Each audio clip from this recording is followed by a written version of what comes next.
Greetings Barcode Battler fans, and welcome to my overview of dedicated card software number 1, Chu-Hi-Can's Counterattack. This set of 20 cards serves as a continuation of the story packaged with the Barcode Battler and adds new weapons, armor, and other items, as well as new types of cards. Upgraded versions of old enemies await, so without any sentence mixing or silly narrators, let's delve into this Japanese exclusive set. Convenience Star Legend, 10 years after 20XX.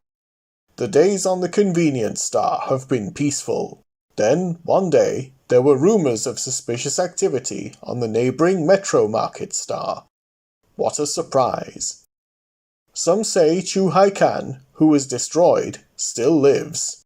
It was a dark double of Chu-Hi-Can who was defeated, and the real Chu-Hi-Can fled to the Metro Market Star. There, Chu-Hi-Can revived his elite guard with evil magic and plotted revenge on the Convenience Star. Aware of this, Rahman once again teamed up with Bon Curry and Yuron-chan. However, the years of peace had left the heroes out of shape, but Rahman wasn't discouraged. He predicted this day would come and had secretly made a special heavy armored weapon. The three warriors, powered up by special equipment, are ready to take on Chu-Hi-Can. Can the heroes defend the Convenience Star from the revived, superpowered Chu-Hi-Can? The fateful battle has just begun. So, after all the hard work of liberating each of the 10 clans, training to get strong enough to defeat the elite guard and take down Chu-Hi-Can himself, we're now told the one who fell was a fake? Oh well. At least there are only 9 enemies and a boss this time, instead of a total of 66 foes, so this shouldn't take long. You may remember in my original Barcode Battler video, I mentioned that Konbini Hoshi, the Japanese pronunciation of the world on which these events take place, can be translated literally as Convenience Star. I've since come to learn that the word Hoshi is a catch-all term for stars and planets, and could also apply to moons and other heavenly bodies. Still, I'm a sucker for puns, so I'm sticking with Convenience Star. This story introduces us to the neighbouring Metro Market Star. Not much is mentioned regarding the specifics of the Metro Market Star, so we don't know if Chu-Hi-Can conquered the planet, or if he was so consumed with revenge that he focused only on reviving his elite guard and a few other individuals to boost their numbers. It's safe to assume it's the latter. Cha-Han, the fried rice-themed 4th hero, isn't mentioned, which is likely due to the fact that he's a limited edition card and not everyone will be fortunate to have him. Still, he has the same compatibility as Rahman, so he can use the same weapons and armor. As this is set after the events of 20XX, we can gloss over B0 mode and use B1 mode as all of the enemies are printed on cards. To recap, getting to B1 mode is simple. Turn on your Barcode Battler and press the select button until B1 is displayed. Then press the set button. At this point, the manual instructs us to enter passcode 949, which is conveniently the same passcode given by defeating Apricon, the final boss of B0 mode. To do this, press the power and escape key to enter the passcode entry screen. Press select to increment the currently selected digit, and set to move on to the next digit. Once all 3 digits have been entered, pressing set one last time will submit the code. If done successfully, you'll be rewarded with an extra 9,000 HP and 2,700 extra strike and defense points. As before, the enemy with the lowest HP isn't necessarily the weakest. Chu-Hi-Can and every member of his revived and upgraded elite guard has 2 forms. Some enemies will yield a stat boost when defeated, to reward the player with stronger passcodes, and the final boss of the game, Chu-Hi-FR, reveals a game over message upon defeat. One thing you'll notice straight away is that all of the new cards are double-sided. When scanning a card, be aware that the barcode on a given side holds the data for the character printed on the other side of the card. For example, if you want to scan Kincho MT instead of Kincho R, you should swipe the card through the scanner with Kin-Show MT facing away from the screen. The gameplay is the same as the original B1 mode, with the exception of two new types of card. The special weapon cards are tailored to each of the three main heroes. Looking closely at the values in the barcodes, only Chu-Hi-Can's special weapons are actual weapons. Those made for Bon Curry and Rahman are really soldier cards with special compatibility values and 0 HP.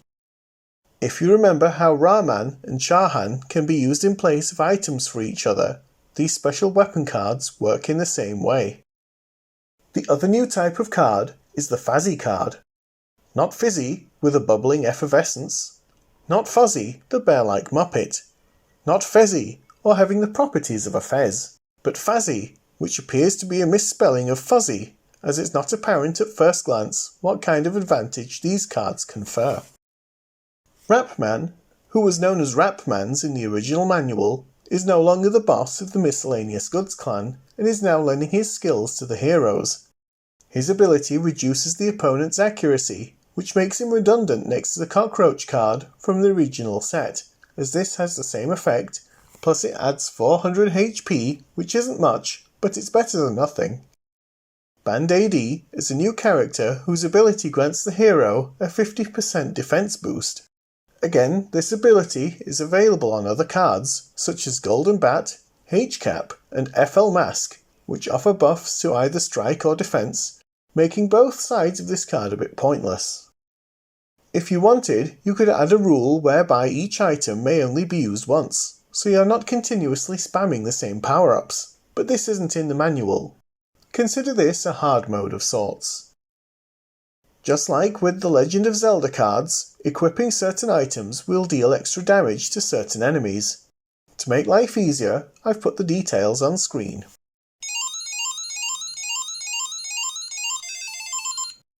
The scope of the Barcode Battler and the cards which came with it offer only so much replay value.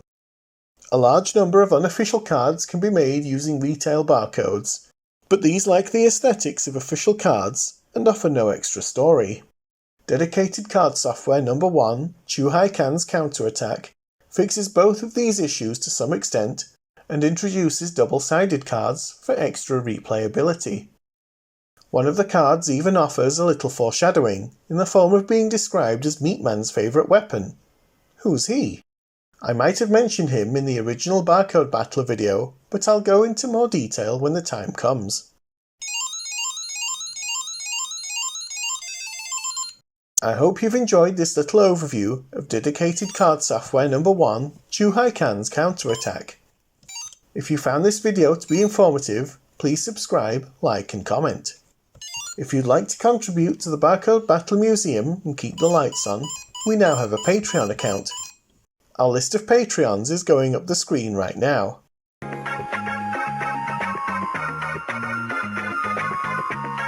Patreon supporters will receive access to our translated manuals a whole month before the rest of the world, so what are you waiting for? It's also the only legitimate way of accessing our translated Super Barcode Wars Dragon Ball Z manual. Thank you to everyone who's made it this far into the video. As a little reward, I'll talk about the limited edition versions of the Barcode Battler. First up, we have this stylish yellow Barcode Battler, which was given away by Meisei Foods. Final Fighter, our Japanese contact, informs me there were a total of 3,000 yellow Barcode Battlers given away as prizes. The box features the Tea Yakisoba card on the front with a white case instead of the black case found with the standard model. Electronically, it's identical to the white version, but with different decals. The limited edition package comes with the same instruction manuals as the standard edition, and with all the same cards, with the addition of 3 exclusives: Tea Yakisoba, C Yakisoba, and E-Sauce. As far as stats go, the Yakisoba heroes have higher HP than any of the original 3 heroes. And, like Rahman and Chu-Hi-Can, or Bon Curry with Meatman, they can be paired up. Chu-Hi-Can, it seems, was the only member of the original trio to never be given an official partner.